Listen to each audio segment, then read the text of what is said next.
Hello, I'm Mason Hamilton, and I'm here to discuss the Oriental Railroad experience, an augmented reality exploration of Chinese immigrants and their work on the Transcontinental Railroad. So as you can see on the picture, labeled Our Mission, you can see Chinese immigrant workers working on the Transcontinental Railroad. And before we start exploring the augmented reality experiences that you can have with our project, I would like to talk about our mission and the history along the Chinese immigrants working on the railroad. Well, at the start of the Transcontinental Railroad's construction, the Chinese immigrants were deemed too weak to work on the project. This was due to the prejudices spread during the California Gold Rush. However, 21 of them were eventually hired in January of 1861, and this was because white workers were starting to refuse to work, especially on the much harder jobs. And because of the work of these men, by 1865, the Chinese workers were deemed adequate enough for the labor, and the company named Central Pacific, which is the company that created the Transcontinental Railroad, began to hire more and more Chinese immigrants. And these men had to work through all conditions, all the cold, the rain, the snow, and hundreds of them died from explosions, landslides, disease, and much more. At the peak, around 15,000 to 20,000 Chinese immigrants were working on the railroad at one time. And despite working the harsher conditions, the Chinese immigrants were only paid $26 a month, while the white workers were paid a lot more at the time.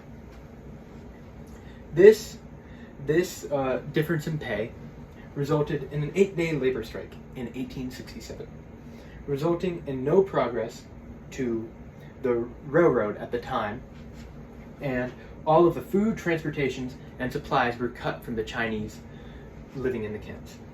And the camps were where they lived while they worked on the railroad. Nevertheless, the Chinese were given the hardest jobs necessary to build the railroad, such as the creation of the Donner Pass tunnels. If it wasn't for them and their hard work, the Transcontinental Railroad would have been an impossibility. And the Donner Pass tunnels were through an entire mountain. They had to carve by hand out tunnels, which is very hard and very dangerous, and led to a lot of overwork and a lot of death. When the railroad was finally finished, there was a celebration with a 17.6 carat gold spike driven to connect the Central Pacific Railroad to the Union Pacific Railroad, which is the connection that created the Transcontinental Railroad. And this was the first one in United States history. And despite all the work that the Chinese immigrants did, they were left out of this celebration. The newspapers only depicted the white workers at this celebration. And after this, the Chinese suffered even more racism and prejudice, as they were seen as heathens because of their Buddhist beliefs and worker robots because of their work on the Transcontinental Railroad. And furthermore, this led to history depicting the Transcontinental Railroad as the white American goal, the thing that the white Americans came together and they built through their strength.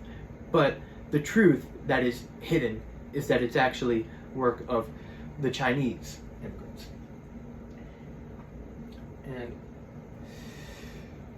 further racism was created by the Chinese Exclusion Act, which said that no Chinese immigrants or anyone of Chinese descent could be a U.S. citizen.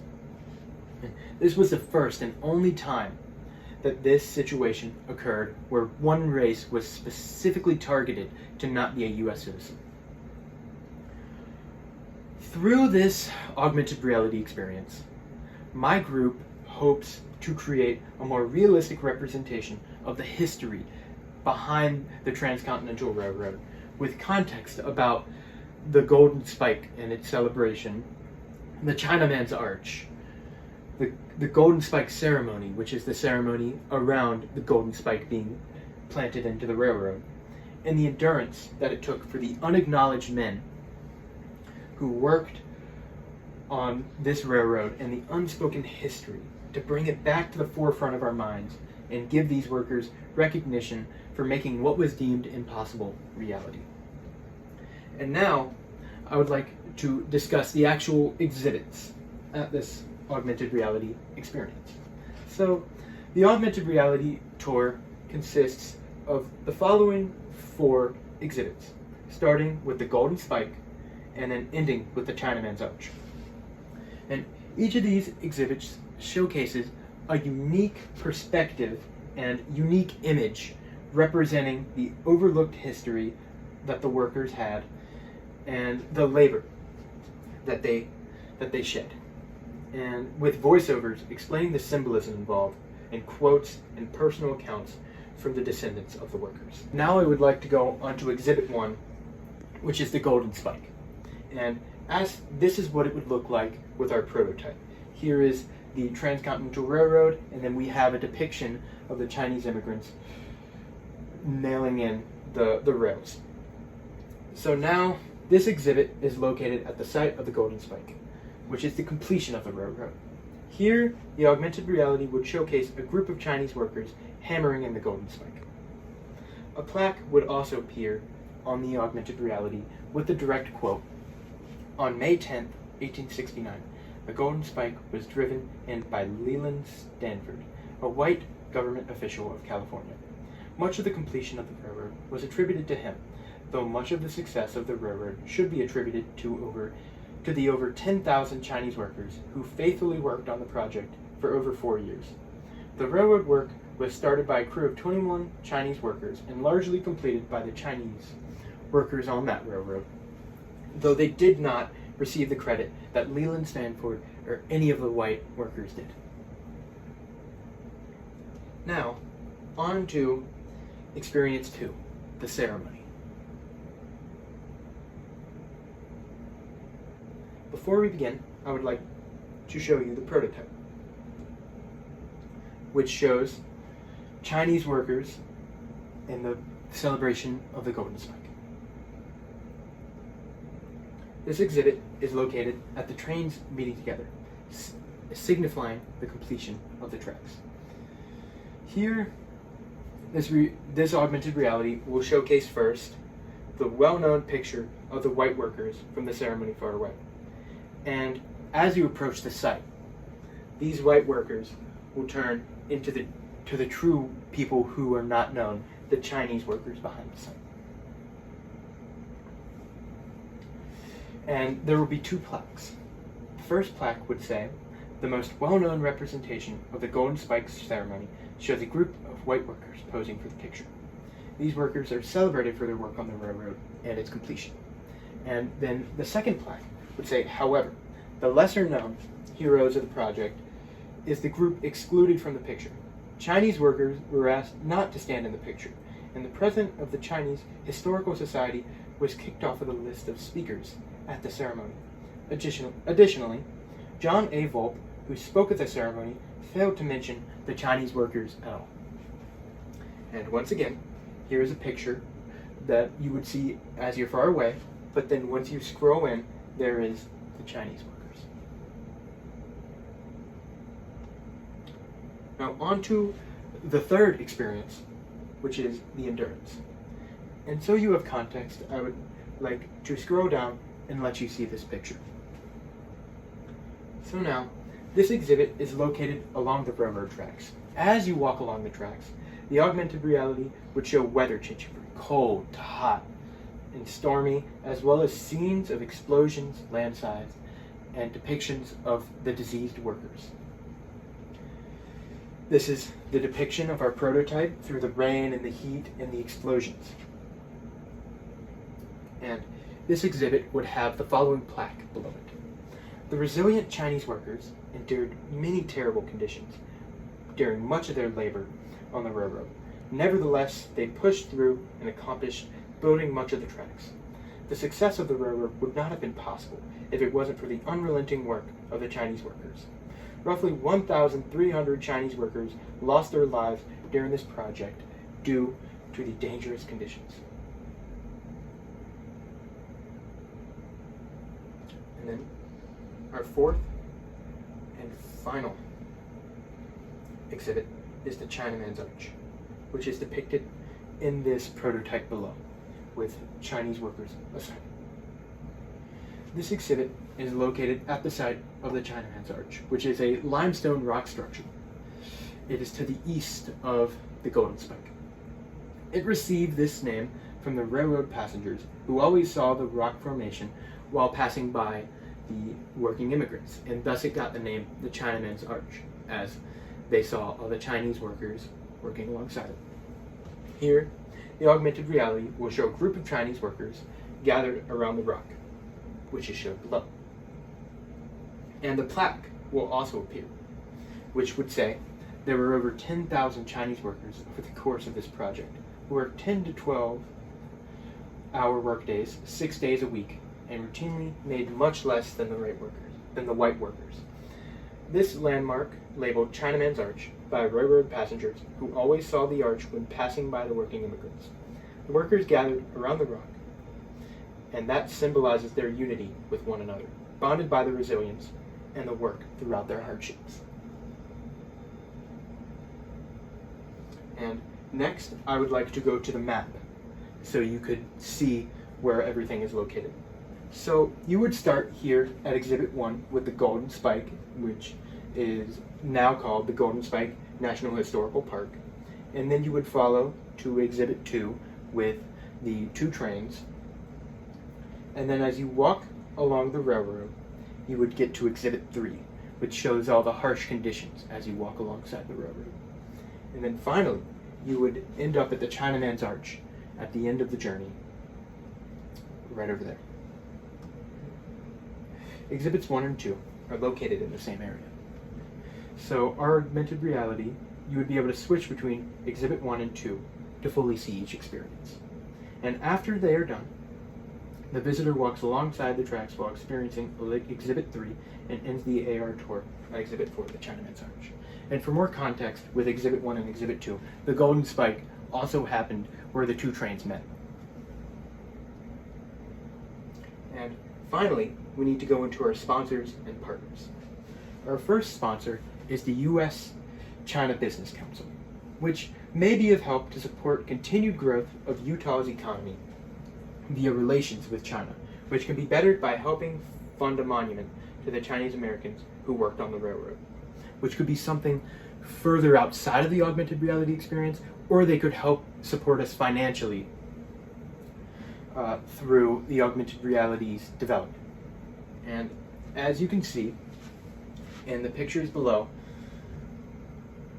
Utah has a growth in exports to China, which is about 22% of their exports, while the rest of the world is 12%, and the rest being America.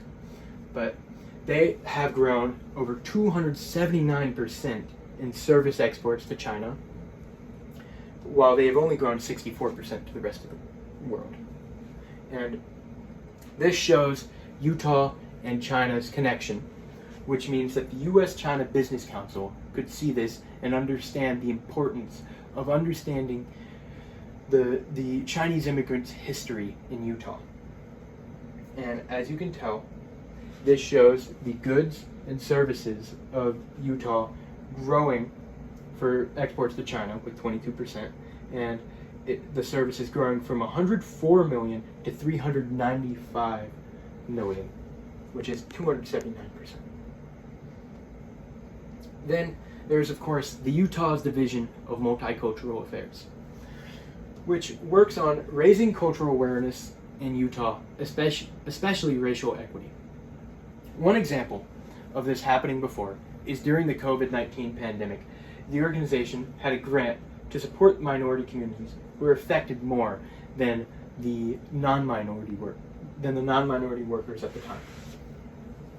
This included, of course, the Chinese American community, which is why there is a strong likelihood, and which is why they would support a monument to support Chinese American history. And they could support us financially in order to create this augmented reality experience, and might be able to help us with future business endeavors as well. With the large Chinese American community and a large business and trade presence in Utah to China, much of their work would most likely be focused on Chinese Americans. And then, of course, there is the government of Illinois, Utah, which has more people learning Chinese as a second language than anywhere in America, which is part of what strengthens the ties of China and Utah together. If Utah and China keep up their trade connections, there will be more jobs where it would be useful to speak Chinese, which means by supporting Chinese-American relations, they can continue to make more money from those people wanting to learn Chinese, which is difficult for most Americans to learn because it's, of course, in a different language group and takes more time. So classes like Chinese will bring more money than French and Spanish would. And because of this connection with the government of Illinois, Utah, and Chinese relations, they would be willing to financially support our augmented reality cause, which highlights the unspoken truth of the Chinese immigrants. And then, of course, there is the Salt Lake Eastern Art Club, which is a non-profit organization looking to provide a cultural exchange platform and offer classes and exhibition on Oriental calligraphy and painting in order to raise their funds. And they would support us because this is an art exhibit that shows, though it isn't Oriental art, it's the Oriental experience in the past and would highlight their cause. And then, of course, we have our partners, which is National Park Services, and we have worked with the NPS in order to gain approval, since the Golden Spike is a national park, to put this augmented reality experience into fruition. We are currently working together to provide information on the new AR features of the park on the NPS website. This has a feature on their website labeled Plan Your Visit, and located there will be details on this AR feature, so it could highlight and really advertise this experience. And we are also working on marketing the AR Tribute and having the park feature headlined on the NPS main website page to gain attention. We are prioritizing our partnership with the NPS, and maintaining and contributing to the national parks is very important to our mission as the Oriental Railroad experience. And then there is the Chinese Railroad Workers Descendants Association, which, as the name suggests, is the descendants of the Chinese men who labored on this railroad. And as you can see, their logo has the two trains meeting and the Golden Spike. And this organization's mission altogether is to preserve, protect, and promote the contributions of the Chinese railroad workers in the United States. They support educational efforts. They research and provide historic preservation, and they create artistic projects, like our artistic augmented reality project. Through our partnership, we have contacted the Chinese labor's descendants, who the Chinese Railroad Workers Descendants Association has already formed connections with, because they all came together to create a revisualization shown here of the Golden Spike, but instead of all the white workers, it's all the descendants of the Chinese workers. And we worked closely with some of them to gain ideas, preserve historical accuracy, and contribute to the ancestors' legacies. Working with this organization has given us information through writings and stories that these descendants have shared with us, which will allow us to further personalize this. We might branch out and create personalized stories on the plaques and really make this feel like a one-of-a-kind experience that truly opens everyone's eyes to the hardships that the Chinese immigrants faced while working on the railroad. And we, of course, greatly appreciate the families and descendants of these laborers on the railroad and thank them deeply for their help on their contribution to the park. Please learn more about their mission and ways to support and join their cause by contacting them. And of course, we will stay in contact with them in order to better our augmented reality project and to better our future creations and projects. And then there is the Asian Pacific American Advocates, which has a branch in Utah, which is called OCA Utah. And the focus of this organization is the advancing of the social, political, and economic well-being of Asian Pacific Islander Americans. This organization, specifically the Utah chapter, has been a significant partner as we worked with OCA Utah leaders and asked them for their help and support, and of course how to best create this in a way that is appreciated by the Chinese American immigrants. And of course, OCA is connected with the Asian Pacific Islanders and their community, and gaining the support of the Utah APIA community through OCA has been beneficial to gaining connections with the entire Asian Pacific Islander American community, and especially that in Utah. This partnership has helped spread the word of our mission as well with the Augmented Reality Project, and we heavily endorse this organization's cause and encourage everyone to learn about their mission. And then, last but not least, we have the Utah Chinese Association, which aims to bring together Utah communities through historical and cultural engagement. Their mission aligns closely with our goals of the park enhancer. And we look forward to partnering with them in the future as we continue working to improve the cultural awareness and connections of the Chinese community in Utah. Thank you so much for listening, and I truly appreciate the work that we have done to create this augmented reality experience. It will truly benefit the community, and I hope that this will bring more cultural awareness to the hardships that these immigrants faced. Thank you so much for your time.